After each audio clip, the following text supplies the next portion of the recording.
What if I told you that you've already died?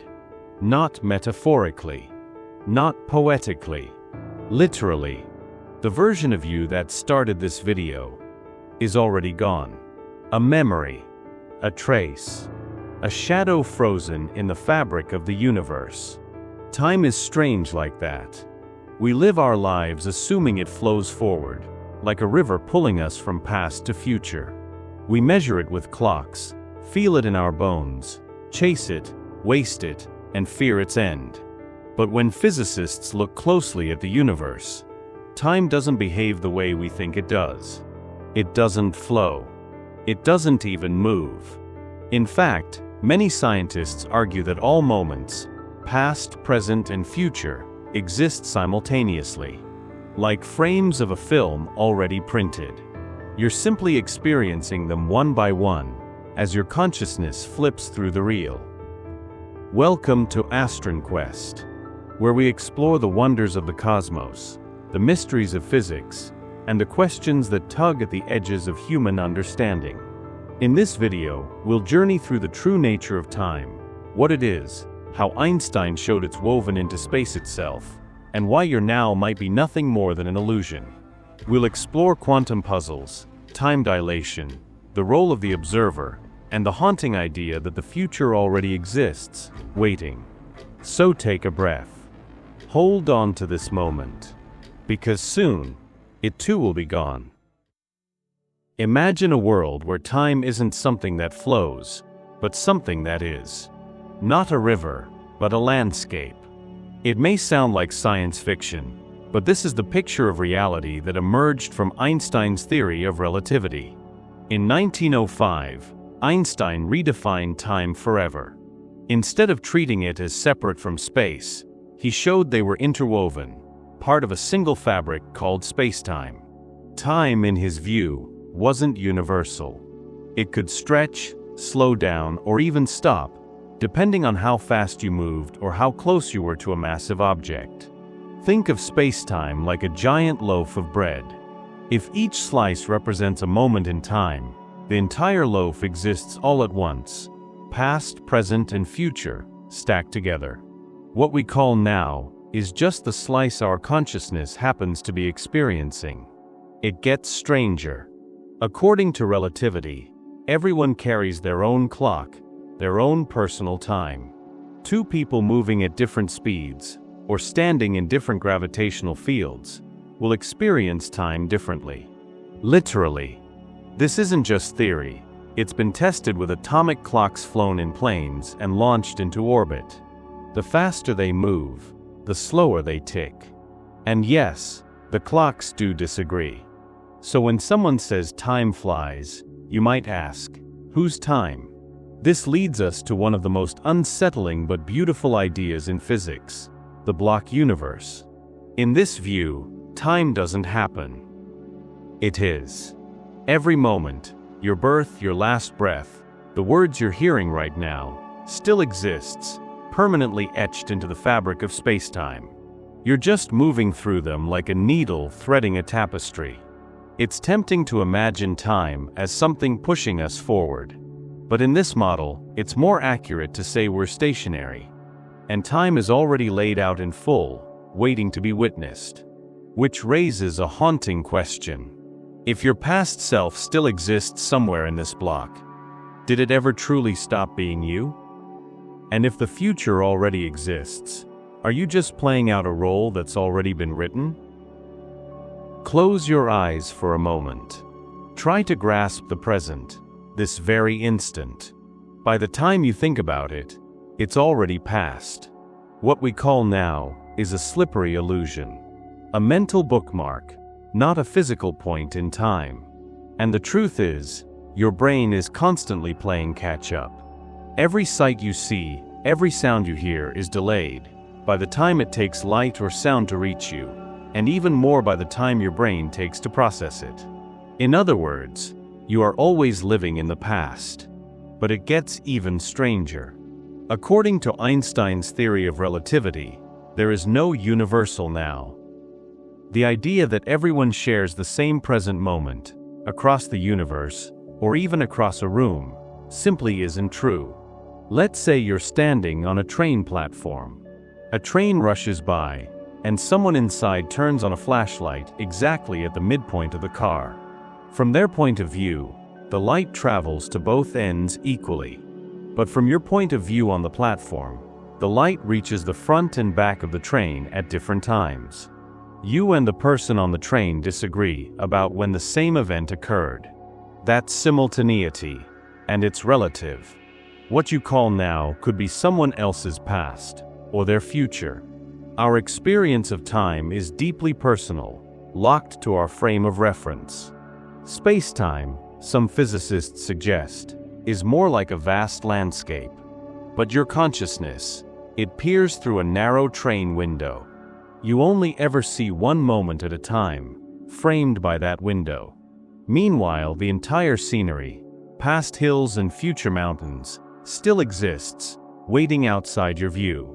We also feel time moving forward, like an arrow. But physics doesn't require this. The laws of nature don't care which direction time flows. So why do we feel it moving? Could it be that our minds create the illusion of direction, just as they create the illusion of color or sound? And if the present is just perception, then when exactly are we? Time doesn't just tick away on a clock. It bends. It stretches. And in some places, it nearly stops. When you move through space, you pay for it with time. This strange trade-off comes from Einstein's theory of relativity, and it's not just math. We've seen it happen. Astronauts aboard the International Space Station age ever so slightly slower than people on Earth. Not because they're special, but because they're moving faster and farther from our planet's gravity.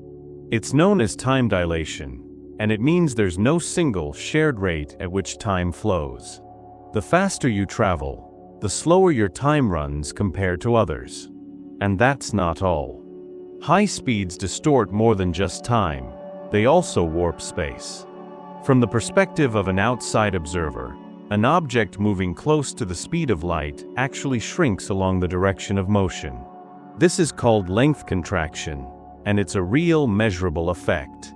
If a spacecraft were to zip by you at near light speed, it would appear compressed, flattened like a pancake, even though it feels perfectly normal to those inside. Even though we move freely in 3 dimensions, forward and back, left and right, up and down, we can't turn and look in the direction of time. Why? Because in a 4-dimensional universe, we're like flat drawings on a page, beings with no width in the temporal dimension. We only experience one instant at a time, unable to move, rotate, or look beyond it. Physicists describe motion in space-time using vectors, arrows that point in a specific direction. The steeper the angle your vector tilts towards space instead of time, the slower you experience time. At the extreme end of this tilt is light. Because it has no rest mass, its vector lies entirely in space. It doesn't move through time at all. From a photon's perspective, the moment it leaves a distant star and the moment it hits your eye are the same. So what, then, is your trajectory through this fabric? How tilted is your path between time and space? And could altering that path be a form of time travel? If time exists as a fixed dimension, then why do we feel like we're flowing through it? Some scientists suggest the answer lies not in physics, but in consciousness. In Einstein's relativity, the term observer doesn't mean a person watching through a telescope.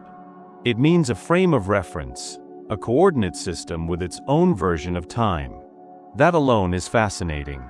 Your personal experience of time is literally a reflection of where you are, how fast you're moving, and how gravity affects you.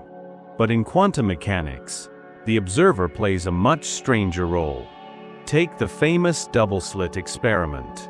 When tiny particles like electrons are not being watched, they act like waves, spreading out and passing through both slits at once, as if exploring every possibility. But the moment someone observes which slit the particle goes through, that wave behavior collapses. The particle picks one path, one location. It behaves like a solid object again. It's as if reality doesn't fully exist until it's observed. As if nature holds its breath, waiting for someone to look. But it gets even stranger. In a variation of the double-slit experiment, called the delayed choice quantum eraser, scientists set things up so that the decision to observe the particle is made after it has already passed through the slits.